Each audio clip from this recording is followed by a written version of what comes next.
hasn't changed truth value in at least 30 some years, at least 30 plus years. We see patches galore. The finding of the Defense Science Board was strongly that penetrate and patch doesn't work. Okay. But what's one of the most popular approaches to computer security today? Bring in penetration test, bring in the red team, bring in a smart guy, bring in a hacker, let the person hack away at my system for, oh, we'll be generous, we'll give 2 days. Okay? And then at the end of the 2 days, this smart person will reveal to me all of the flaws in the system. I'll patch those flaws, and it'll all be over. Anderson's report from the early 1970s says this is exactly what we were doing in the late 1960s, and it wasn't working. And surprise, it's not working any better now. Okay? So, we need to communicate to the outside world that you can't retrofit security. Unless you start with security as one of your premises, one of your system requirements, it's not going to magically appear later on.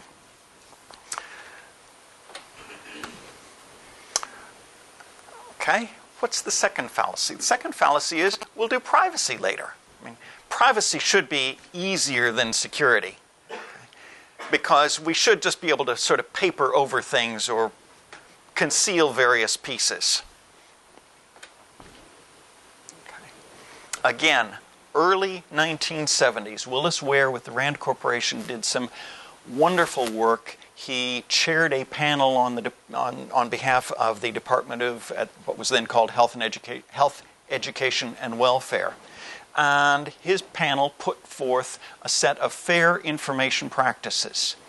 You know, about once a year you get a little form in the mail in your bank statement or your credit card statement, and it's always written in minute type, and it says, here's what we're going to do with your name and address and your account number and your balance and all the charges that you've made. We're going to spread it to these people and these people and these people, and we're going to take money from these people for doing it, and here are your rights, basically zero, but here's what we're going to do for you. Here's what we're going to do to you. The reason you get that form is directly related to the Willis Ware Committee of the mid-1970s. Their set of fair information practices essentially said, among other things, tell the users what you're going to do with their data.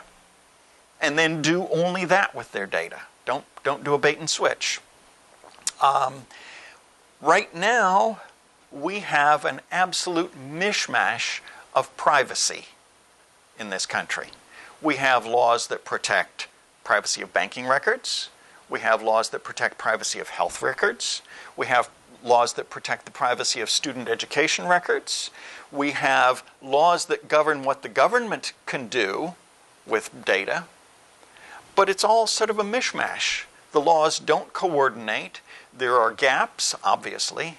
And worse, there are overlapping situations. What do you do with a student who is taking out a bank loan to pay for medical expenses? What law applies? Well, the answer is it's not really clear which law applies.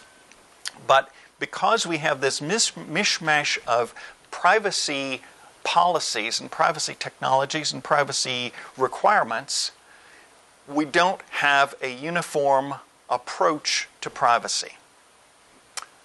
Read sometime the European Union's Privacy Directive.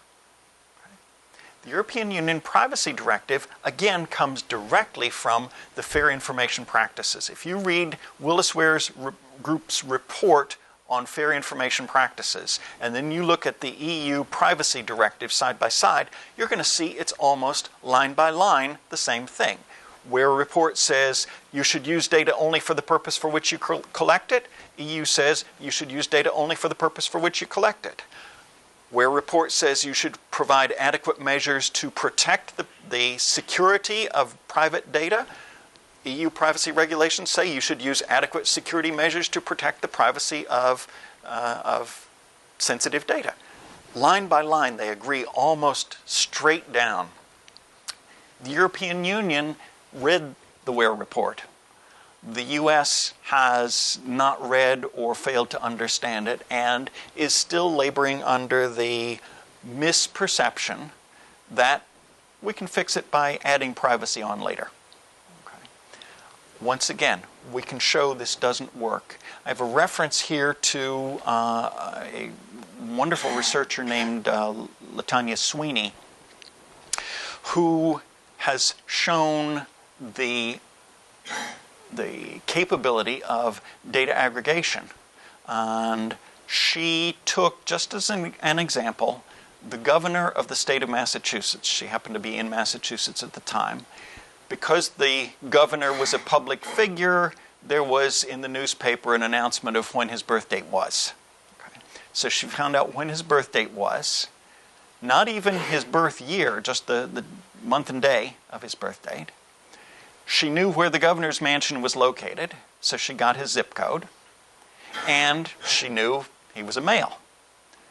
Those 3 pieces of information were sufficient to narrow down to 3 people. There were only 3 people in the geographic zip code area who matched on those 3 qualities. 1 being the governor, 2 being two other people.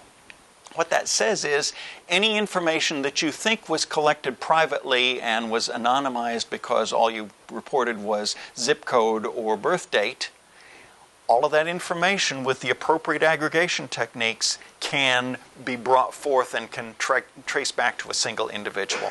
So I strongly recommend reading Sweeney's work as cautionary and reading Ware's work as where we should be headed, and then go out and preach to the audience, preach to anybody who will listen about the effects of privacy and the fact that we're not going to have good privacy in this country unless we actually work to achieve it.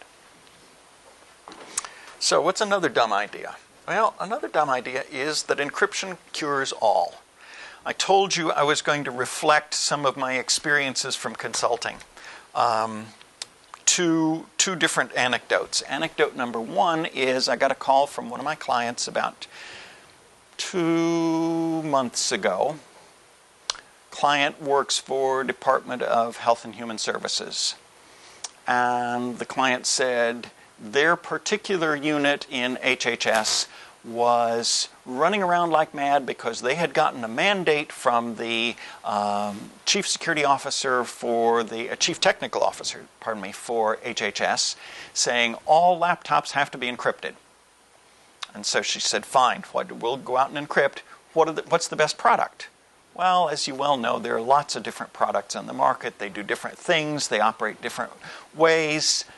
But I said to her, let's back up a step and let's look at what we're really trying to protect. Well, it turns out that this person was working on a program that had social workers. And the social workers had case files of the people with whom they were in contact.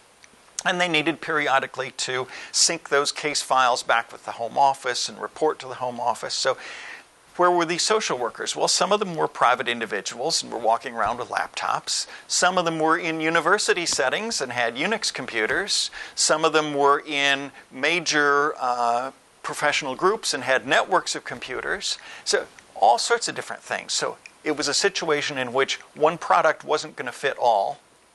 So then we got into the issue of, well, what interacts with what? And if we encrypt with this, is it easy to decrypt with this? Are there any formatting issues? How is the key going to be managed, et cetera, et cetera? And it became a really significant issue. Fortunately, as I say, this group, which was just a small piece within HHS, asked the right question. They said, well, how do we do encryption? What does encryption mean in this context? What's the best way for us to accommodate encryption in this setting? Many other parts of HHS, we surmise, aren't even asking that question. Someone on high has said, use encryption. Encryption is good. Okay. Well, encryption is good. Encryption is great. But encryption has problems. Okay. The big issue that we're all aware of is key management. How do I manage crypto keys? Because strong keys tend to be long. 20 digits, 30 digits, 40 digits, 50 digits, hexadecimal, or